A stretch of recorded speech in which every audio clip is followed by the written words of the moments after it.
Okay, so you just read now, right? Like that's what happens? Is that what authors do? Yeah. There were like a few major themes in the book. Obviously, sexuality is a big one, and us figuring out we were musicians was another one. But one of the big things that I loved exploring in this book was Sara and I's relationship as siblings. I think people have this misconception that we're best friends, that we've always been there for each other, that we grew up. The memoir is a comedy. You're gonna love it. That we always got along, but actually our relationship was quite fraught growing up. I think probably just because we were struggling to find our own space and our own identity. And so I've actually chosen a chapter that sort of talks about some of the complications in Sara and I's relationship, but also how our family dealt with it. So it's called Latchkey Kids. Thank you. Do people know what latchkey? Yeah, we all know what latchkey is, right? We're from Canada, so you're amazed at how many language differences there can be between two English-speaking countries, where everyone says their A's differently. So. Yeah. Okay. Latchkey Kids. By Tegan. It was a ferocious start to the school year. Bruce was ornery. Bruce is our stepdad. We need one of those family origin charts. Yeah. You should be running a computer. Yeah. Okay. We'll bring PowerPoint next year. Okay. I'm just trying to see if there's anyone else I should tell you all about. Okay. I'm just going to tell you as we go. All right. It was a ferocious start to the school year. Bruce was ornery, constantly stomping around the new house with his tools and muttering about stuff that still needed to be done. He was generally disruptive when he was awake. He and Mom were testy with each other, and it wasn't uncommon to wake up to Mom asleep on the couch in the living room. In the basement, Bruce would play U2 as he worked out in his gym, while on the main floor, Mom would blast Melissa Etheridge and Sarah McLachlan on a jukebox. While the gender war raged in the bottom two floors of our house, upstairs on the second, Sarah and I were creating an unhappy cacophony of a different kind. Slamming doors and cranking our music to drown out each other, we fought over the usual stuff. Clothes, friends, chores, who was going to carry the guitar to school and back. But now we also bickered in our rooms over which songs needed more work and which ones we should record. We accused each other of hogging the phone and using up the prime hours in the evening. We wore in the new wooden stairs of our house, racing up and down them from our rooms to tell on each other, to whatever parent happened to be home when one was. Blaming each other for everything and anything, nothing was sacred. The one place we experienced a reprieve from all this fighting was at our dad's. We'd never fought in front of him in all the years we'd been going to his house. No matter what was happening between us at home, when we got to his apartment, Sarah and I put it on the back burner for the 24 hours we were with him. It was easier to get along with Sarah at his house. I grew up feeling like with Mom we were at home, but at Dad we were guests. At Dad. I didn't actually write this book. It sounds really good though. What happens next? Also, note to self, bring glasses next time. He provided meals and entertainment, clean linen and towels the way a host would.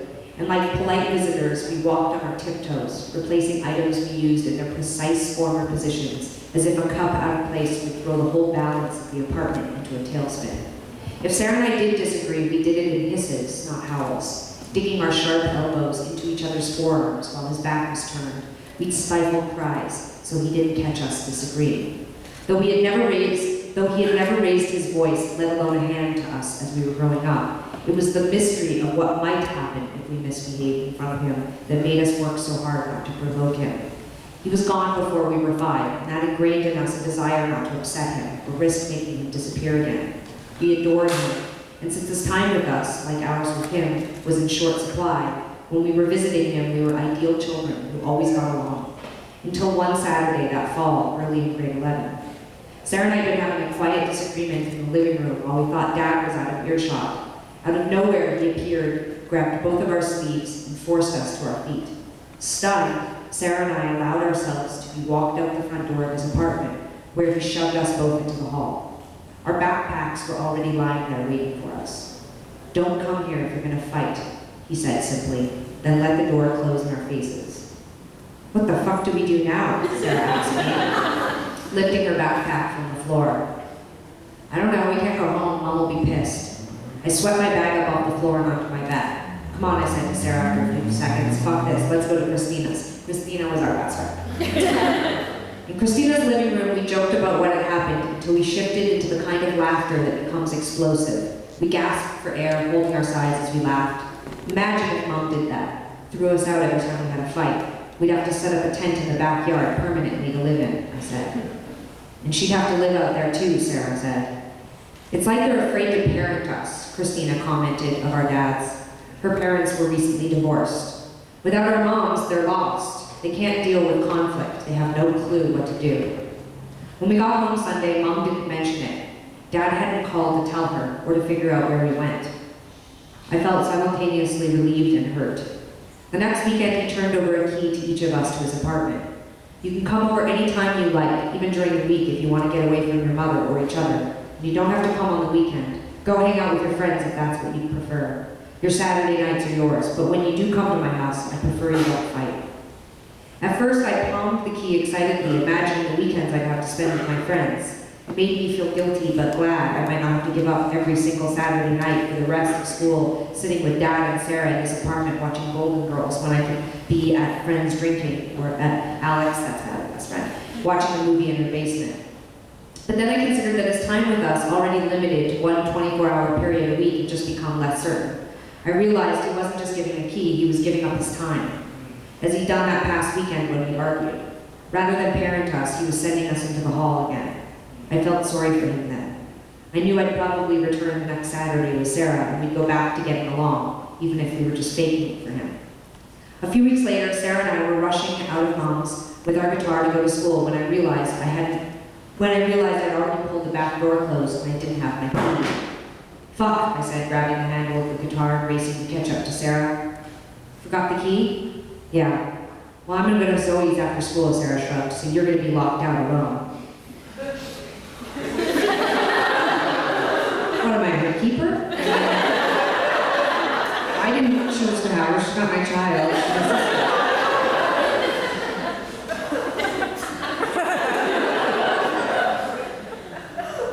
They edited out the whole next section, which was about how Sarah and I fought over the guitar that day, and Sarah made me carry it the whole way, which was it's gone, but not forgotten.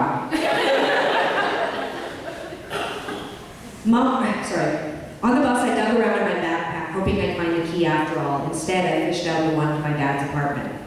Mom worked until midnight, Bruce had hockey that night, so after school, Spencer, that's my boyfriend. Yes, I have a boyfriend all through high school. Spencer drove me to my dad's. When I got there, I called him at work. I'm here, I hope it's okay. That's why I gave you the key, babe. You don't have to apologize. While I waited for him, I put on Oprah. Padding around his place, I opened drawers and cabinets I wouldn't have normally if we were there. Snooping through the apartment, I pulled out a pair of red Converse I'd never seen him wear, still in the box in the front closet, and slipped them on my feet. When he got home, it was novel to have dinner alone with him, to talk about my day without interruption from Sarah, to pick what he and I would watch on TV before bed without having to negotiate with her. I called Alex at 10 when she was finished with practice, long after Dad had gone to bed. It's amazing. I'm like an only child. Are you allowed to be on the phone, she asked. Yes, I answered with amazement. Wow. I felt strange climbing alone into Sarah and my bunk bed, in the only room we'd ever shared. When Sarah stayed at Naomi's, her stuff, her room, her energy had a presence that permeated Mom's house, even in her absence. But at Dad's, all Sarah and I had was each other. Though it had only been a few hours since I'd seen her, I realized I missed her a bit as I lay there in the dark. The next morning, Dad gave me a ride to school with the guitar. Thanks, Dad.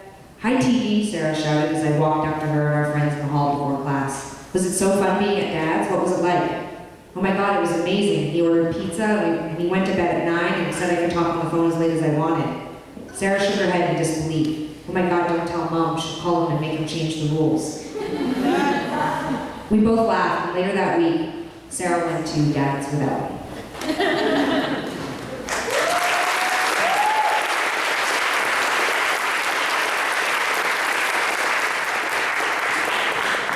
So a lot of the book does focus on the relationship that we have as siblings and the relationships we were having with our best friends who were our secret girlfriends.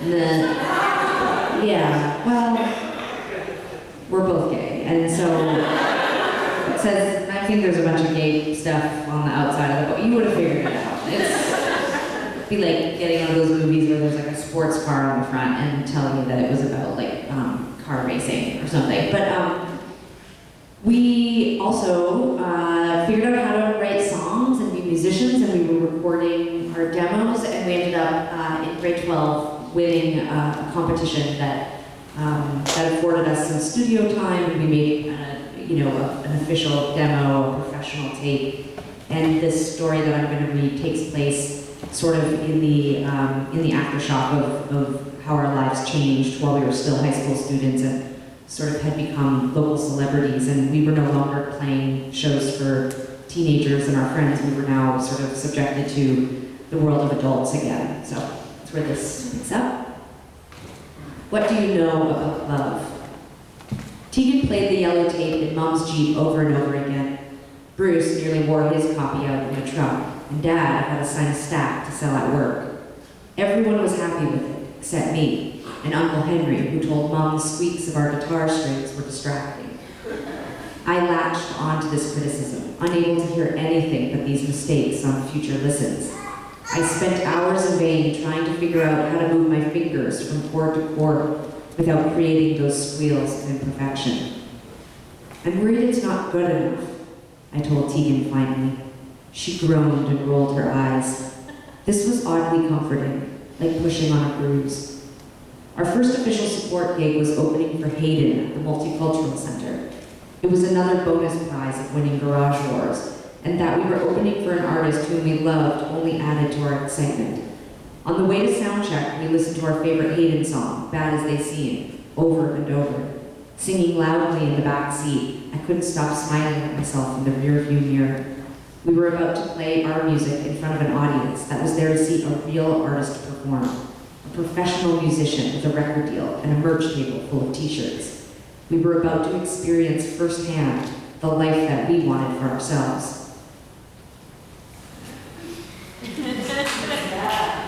Smooth, right? No. Mind your business. We'd only ever been inside the Multicultural Center on Sunday afternoons for all-ages punk shows. And when we arrived for soundcheck, half the room was drenched in fluorescent light. The other half, nearest the stage, was all shadows. Look, Tegan whispered.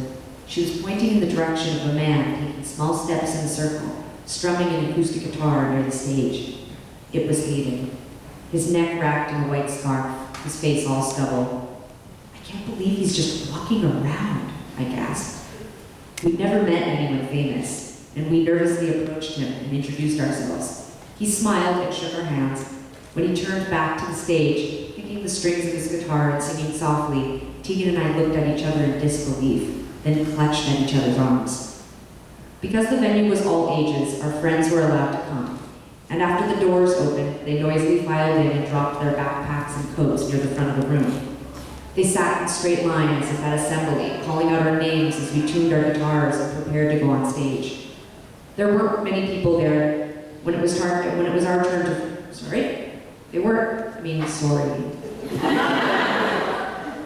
There weren't many people there when it was our turn to perform, but my heart beat faster nonetheless. The room was silent, a welcome reprieve from the loud clubs we'd been performing at. There was no alcohol being ordered, no clinking of glasses or shouting voices, just our music bouncing off the wall back at us. We'd become brazen about trying our new songs any chance we got, preferring to play them over the ones that our friends called out for again and again. Play Here I Am, just me. I smiled, shaking my head. I felt a strange pleasure in disappointing them, as if it were a test of their devotion. Tegan settled into a song that I'd heard only twice before, but the chorus I sang along. Why'd you laugh at me like that? You really threw me off my reading thing. Because it was funny. She's really listening. Tegan settled into a song that I'd heard only twice before, but in the chorus, I sang along off the microphone, like a fan in the front row. Keep them close, cause they will fuck you too. I will keep you close, I got nothing better to do. I cut Tegan's meaning away from the bone. they were my own. I'd missed the rapturous applause of our friends and family, and the way it suggested to anyone who didn't know who we were, that we were worth paying attention to. I searched the small crowd, hoping and fearing that I'd see Hayden watching us. After we performed our set, we sat with our friends on the floor. More people gathered near the microphone on stage, standing in the halo of the lights. I sometimes felt more nervous after our set than before we performed. It was as if we'd survived something dangerous, and I had only just realized it. There was also a bittersweet come down after what we looked forward to was over. When would we play our next set? Were we still good? While we watched Hayden's show, I kept staring at his feet in the black stage where we'd just been standing, searching for any reminder that we'd been up there too. After the show was over, half a dozen adults crowded around us near the merchandise table, telling us what we did well and what we could do better. Occasionally, they turned and gave mom feedback right in front of us, as if we weren't even there. Tegan passed our demo tape to the ones who seemed interested, beaming, flipping her new short hair, fidgeting with her lip piercing. She was completely comfortable, in her element. As we filed out of the venue with our guitars, a man yelled into my ear, "I hate that kind of music, but I like the way you and your sister do it." His next statement seemed to suggest something was not quite right about our songs. Smirking at me, he asked, "What do you know about love?" On the drive home, Mom shared suggestions through the rearview mirror for future performances. Someone had said we should talk more, while another warned we should talk less. The consensus was that we spoke too quickly. The chairs we sat on were too low, and we should consider ditching them altogether, since it was difficult to see us from the back of the room. These details fired into my head like punches. "I can't wait for our next show," Tegan said, grinning to herself. She was immune to Mom's buzzkill, but she wasn't immune to mine. "You only hear the negative," Tegan said during one of our fights that week. "You only hear the positive," I shouted back. "I'd rather spend my time focused on the good things and not fucking obsessed with the one bad thing some random person said about us." It was as if each of us were only capable of hearing what the other wasn't. It was Christina's reassurance that we were just as good as we were before the adults discovered us that finally cut through the feedback loop. In front of Bruce's wall of stereo equipment, ominously black, we played her the yellow tape. The imperfections didn't seem to bother her one bit. "You don't think it sounds out of time?" I asked. "Out of what? It sounds fucking amazing." "Right, I keep telling her that," Tegan said. "Do the guitars sound lame?" I asked. "Lame? No, they sound sparkly." "But are they girly sounding?" She shook her head, baffled. "I don't think they sound girly. They sound fucking perfect." "See," Tegan said, dragging the word out. "This one sounds so good," Christina said, rolling over onto her knees, leaning into the speaker. Sitting close to her, I could almost feel the hive performing under my skin. The muscles in my face pulled into a smile, a tick I couldn't control when I sensed something important was happening between the music and the voices. There was a brief reprieve from self-doubt, as if Christina's ears were suddenly my own. I heard a song I loved playing back from the speakers. "I want to hear it again," Christina said, turning the tape over in the deck, hitting play. And then, so did I. Woo!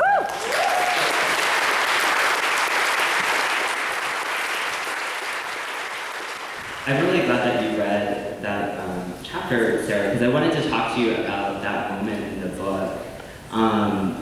It's such a complicated moment, right? Like you're coming into yourselves as artists, and then you have this like jerky guy like, really devaluing your songs. And I think it speaks to the ways in which young women's emotional knowledge gets really devalued. And one of the things I love so much about this book is that you're undergoing a process of reevaluation. You are really, and this is a long question. I'm wrapping up soon. But you are doing this thing where you're avoiding adding on this like layer of retrospective irony. You're not using deflective comedy to talk about your younger selves. Was that a conscious choice in heading into the book? Did it come out of conversations? Tell us about that. I think there was a real choice made when we were even just in the proposal stage of the book, like where we had written a number of sample chapters and we had sort of imagined what the project could look like once it was completed. I mean, we were talking really loosely and topically just about what we might cover in the book and how we might do that. And even from those sample chapters, a lot of publishers and editors that we met with,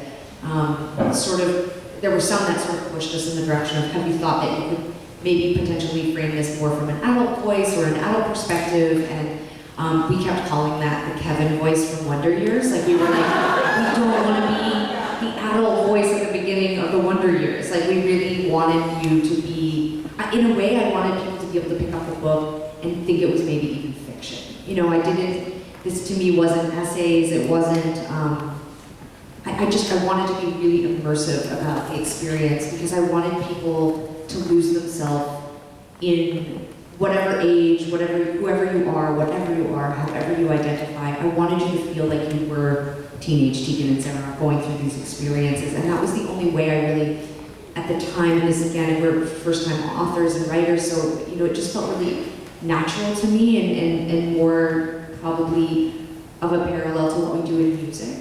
It's really important for me to think that you can read my book and you can be, you know, in the story, imagining yourself or imagining your character and sort of like having that integrated experience. And specifically, you know, writing about the music industry and our early experiences, most people who are going to read this book are not musicians, and they're not going to have stood on a stage, and they're not going to have grown up with a twin sister, and you know, those are really unique identities for me and Tegan, and I really wanted to make sure that we wrote them so that everyone would understand them. And I think, you know, in that chapter specifically, I really wanted to highlight that I was a teenage girl.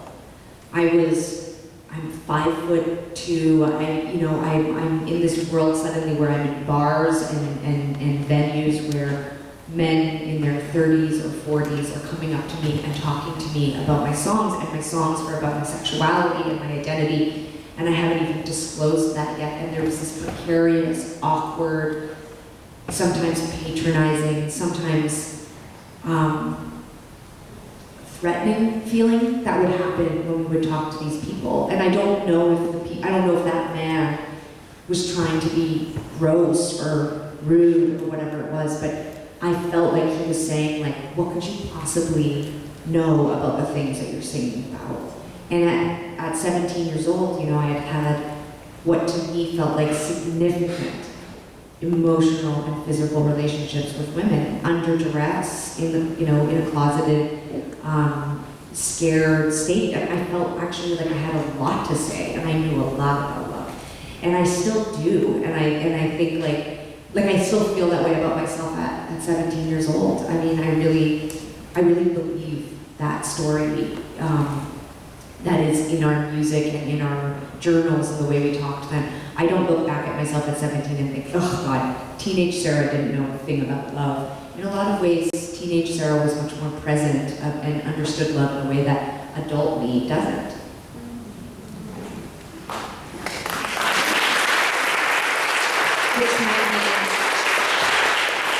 Which might mean that that my therapy isn't working. I don't know.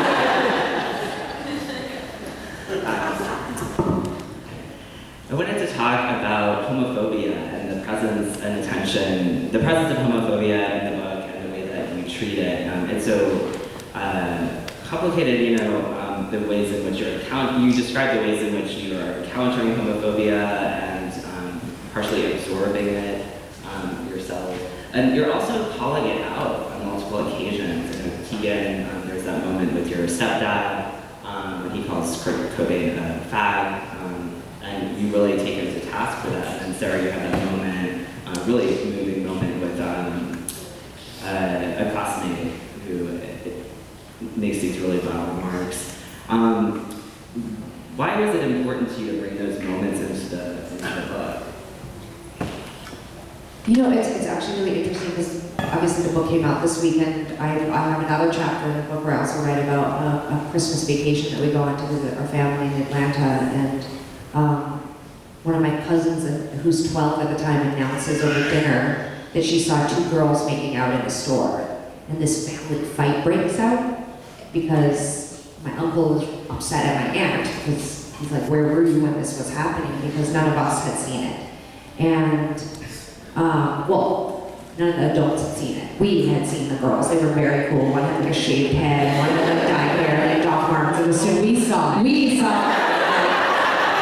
I also ran away from them because I was like, I don't have no language, or I was still so uncomfortable with visible homosexuality, and so it was clear they were together, they were holding hands, and I fled the scene as soon as I saw them for fear of being found out. You know, like that they would look at me and an alarm would go off in the store and be like, oh, they're a person, and, you know, like I was terrified. But anyways, my cousin announces that she saw this, and then my uncle kind of has a quiet but angry meltdown at my aunt while the rest of the family is clearing away the dishes. And I had forgotten entirely about this, but I found all this VHS footage of us from the 90s, and I find the aftermath of this fight. I videoed, or I taped the whole thing.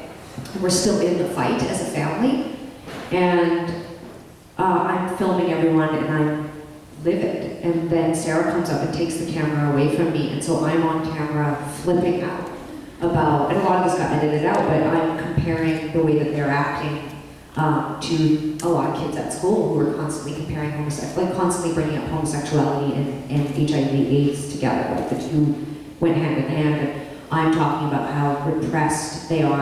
I also go into a rant about how racist I feel like our family is, because they live in the suburbs, and like it's a crazy snapshot of 1996 and privilege and just awfulness, and I'm in a full meltdown about it, you know, and I'm talking so fast and I'm flailing my hands around. My grandma is clearing dishes and is like trying to stop all of this, and let's play cards, and I'm like, I don't want to play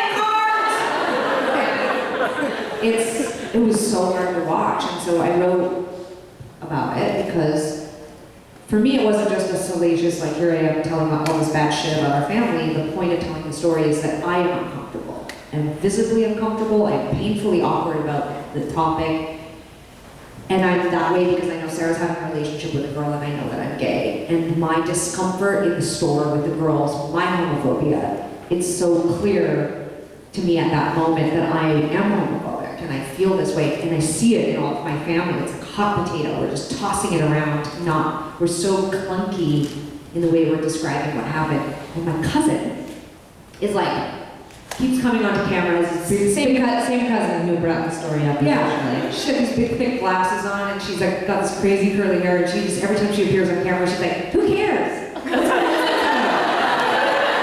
she's like the next generation, you know. And my grandma at one point turns to her and says, "Do you know what it meant that these two girls were kissing?" And she's like, "Yeah."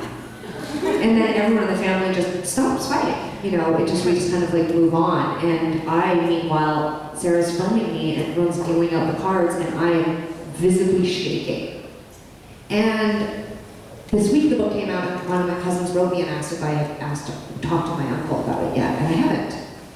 And I did call my stepdad and told him I included a story about him calling Kurt Cobain a fag, and talked it through with him and said it's really important to me to talk about homophobia, and I don't think you can write a book about the 90s and not talk about these things. And that I felt like it was super important to share that story, but he's also incredible because that night we had the fight about Kurt Cobain, he cried and felt bad and admitted to feeling like he was kind of small-minded, and he was trying to understand, and then he was apologetic at the moment, and he now was like, I understand why you're including that in the book, and I'm proud that you're including that. I want other men, and I want other fathers, and other closeted people who are ignorant to read this and realize you can come from a place like I did, a small town, be a construction worker, whatever, and change. And I think it's important, and so anyway, I need to call my family and tell them the other story. But it was important to me, long way of saying, it's important to me to include it because I want people to have conversations about it. We have an extraordinary family, and they've come so far in 20 years in terms of their politics and their understanding of things that are different than them. But it would have felt so ridiculous not to include it in the book, and I really wanted to talk about it. But I also wanted to admit that I was also homophobic too, because I think that's a lot of queer people are. I think and we don't in the community talk about our own internalized homophobia very often. And you know, I don't think there's even, for a lot of queer people, I don't even know if all queer, like I don't know if that's even something that we understand can be part of our experience, that we can have, that we can internalize the homophobia in the world around us, in ourselves. And I know that for me writing the book, it was a huge part of me dealing with the homophobia I still carry right now about myself. This voice in myself that is always putting myself down, or looking at pictures of myself and feeling ashamed about certain things, or, you know, I've been with the same woman now for over 9 years, and she is my entire life. And I absolutely love her and adore her, and she is smart and brilliant and beautiful, and I don't feel comfortable holding her hand on the street, and I don't feel comfortable being physical with her, because I feel I can't seem to let go of what that shame and that fear that I had in the 1980s and 1990s. And I'm like a gay icon. I'm like the gayest person. It's like Santa being created. No, but I think it's important to talk about it, because I think people are like, I think there is this assumption that I couldn't possibly feel this way, but it's like, of course I feel this way, of course I do, of course I struggle with my body, of course I struggle with my identity. And I wanted to talk about where that started, and I wanted to talk about the environment in which that homophobia got into my brain, and got into my body, and got into my mind and my subconscious. And it is just not going to be fixed by World Pride and like the banks of America having parade floats. Like that doesn't, you know, it doesn't just like bang it. Like I'm not like this year, like this is probably controversial, but like our Instagram feed around World Pride was like remarkable. We follow a lot of straight people and musicians and famous people, and it was like St. Patrick's Day. It was like everybody was like wearing rainbows and saying like, drinking like rainbow beers, and I was just like, what the fuck is going on? But you know, it's lovely, but on the other hand, it's like, it's not a, it doesn't, I think what you're getting at, and again, why the book writing about this was so important, was that we're often feel compelled to come up with a positive spin. It gets better. We're supposed to be sending that message to everybody, and I think that we got to a point where it was like, I think to tell the full story, we need to admit that we still struggle. And then we also need to admit that we really struggled when we were young. And yeah, I just think it was important to do that. And I think because I hope it gives everyone else permission that be feeling like they have to omit that part of their story. I hope they feel like they can embrace that. It's okay. You can have both. You can be really excited. You can have Pride, St. Patrick's Day, and you can also say, I still feel weird about holding a girlfriend's hand. Like, I think you can do both.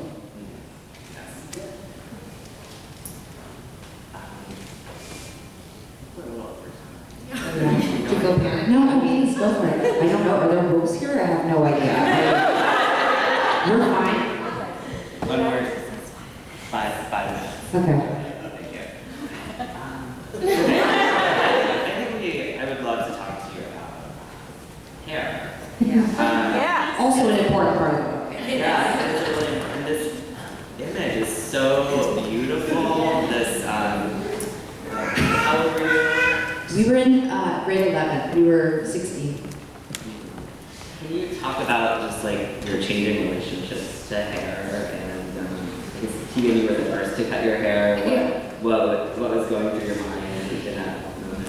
It's crazy because Sarah and I, we had hair that long by the time we were 5 years old. We had like an enormous, like our hair is wild. It's really gross fast. We were born almost 2 months premature, and we had a full head of hair. Not exactly, you can see it in the book. It's crazy.